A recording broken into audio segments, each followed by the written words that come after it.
Hello and welcome to Red Tent Sisters TV. I'm Kim Sedgwick. And I'm Amy Sedgwick. And we're the co-founders of Red Tent Sisters.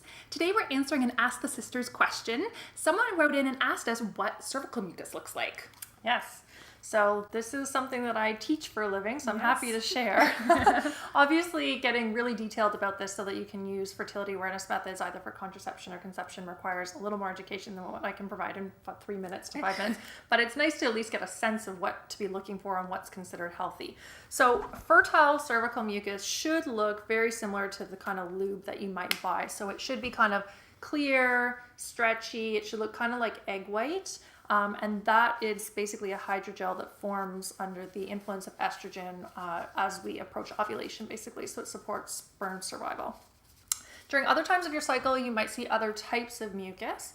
And there should also be days when you don't have any mucus at all. So one thing that I'd like to clarify is the difference between cervical mucus and something called vaginal cell slough. So you may have experienced that kind of thing where you notice in your underwear that there's some crumbly yellow, almost like a dusting on your underwear. Yeah. So that's what's called vaginal cell slough. And it's really just dead skin cells. So just the way that we're always shedding skin cells off the rest of our body, we also shed them out of our vagina. And when they dry, either on toilet paper or underwear, they kind of form that sort of crusty coating. So that's not cervical mucus. Cervical mucus is something that really has that more of a mucousy, tacky feel. It will often stretch, and it usually has a bit more of a clear or white color to it. Often as we're moving into or out of our fertile time, we might have something that looks a little bit more creamy, so almost like a toothpaste or a hand cream kind of consistency. It kind of forms more like a mound on your finger. It looks almost more like gummy, I would suggest that or call that. Yeah, and then there's often a lot in between, basically it would move from something like this into something more like the egg white. And then some things to look out for that are not so healthy. If you're seeing a lot of yellow type mucus, anything that looks kind of like rubber cement that's snappy, that's often signs of inflammation.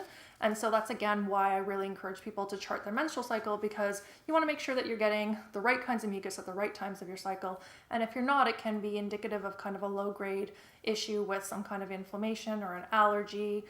Even food allergies often get picked up by my clients through charting. So it's really very informative, but hopefully that gives you a little bit of sense of what you're actually looking for. Awesome, thank you.